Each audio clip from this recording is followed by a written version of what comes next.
भाभी अभी तक सुबह की चाय नहीं बनी, क्या आपको पता है मुझे सुबह उठते ही चाय चाहिए और अभी तक मुझे चाय नहीं मिली। स्वाति ने उठते ही प्राची को आवाज लगाई, अरे भाभी कहाँ है, अभी तक दिखी नहीं, अभी तक सो रही हो क्या। इतनी आवाज लगाने के बाद भी जब स्वाति को चाय नहीं मिली तो वह उठकर अपनी मम्मी के कमरे में आई। उठ गई, चल मैं तेरे लिए चाय बनाती हूँ। रंजीता जी बोली, क्यों मम्मी आप चाय क्यों बनाएंगी, भाभी कहाँ गई। अरे तेरी भाभी योगा क्लास गई है, उसे आने में अभी वक्त लगेगा, तब तक मैं तेरे लिए चाय बना देती हूँ। योगा क्लास, अरे ये कौन सा नया नाटक है, पहले तो नहीं जाती थी। हाँ बेटा, उसे डॉक्टर ने कहा है पता नहीं कौन सा डिप्रेशन है, डॉक्टर ने चेतावनी दी है अगर अपना ध्यान नहीं रखोगी तो कुछ भी हो सकता है, इसलिए तेरे भाई ने उसे सुबह सुबह योगा क्लास भेजना शुरू कर दिया। जब तक वह आती है तब तक चाय वगैरह मैं बना लेती हूँ। लेकिन मम्मी ये तो बस आपसे काम कराने के ड्रामे हैं, अब बेटा क्या कर सकती हूँ। उस समय 10 दिन के लिए बेड रेस्ट पर आ गई थी महारानी, सारा काम मुझे अकेले करना पड़ता था।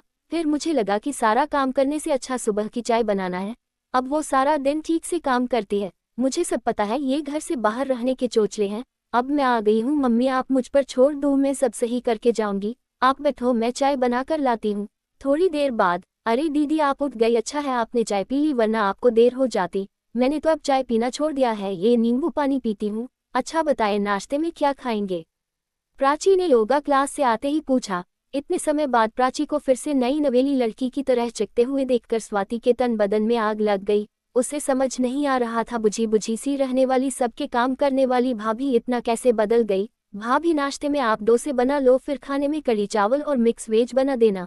दीदी जब तक मैं नाश्ता बना रही हूँ तब तक आप सब्जियां काट दो, प्राची ने बहुत प्यार से कहा। भाभी अब मैं 2 दिन के लिए ही तो आई हूँ, क्या आप मेरी इतनी मेजबानी भी नहीं कर सकती, कल परसों मैं तो चली ही जाऊंगी, स्वाति ने कहा और नहाने चली गई। मजबूरन प्राची को सारे काम करने पड़े। रात आते प्राची का सर्वाइकल का दर्द जोर मारने लगा। रात को राजन ने प्राची की कमर और गर्दन की सिकाई की, दर्द की वजह से अगले दिन प्राची योगा क्लास भी नहीं जा सकी। देखा मम्मी, मैंने एक दिन में ही इनकी क्लास बंद करा दी ना, अब थोड़ी देर में इनसे ही चाय बनवाऊंगी। भाभी को आवाज लगाई, भाभी चाय बना दो, राजन ने कहा। स्वती प्राची के बहुत दर्द है, तुम चाय खुद बना लो। क्या भाई 1-2 दिन के लिए आए हूँ, उसमें भी मुझसे ही काम करवाओगे, कल तो मैं चली ही जाऊंगी, प्राची बोली। कोई नहीं, 1-2 दिन के लिए क्यों बात खराब करनी, मैं ही चाय बना देती हूँ। प्राची ने नंद की खातिर करने के लिए उस दिन भी चक्रघिन्नी की तरह घूमती रही। उस रात भी उसकी दर्द के मारे हालत खराब थी।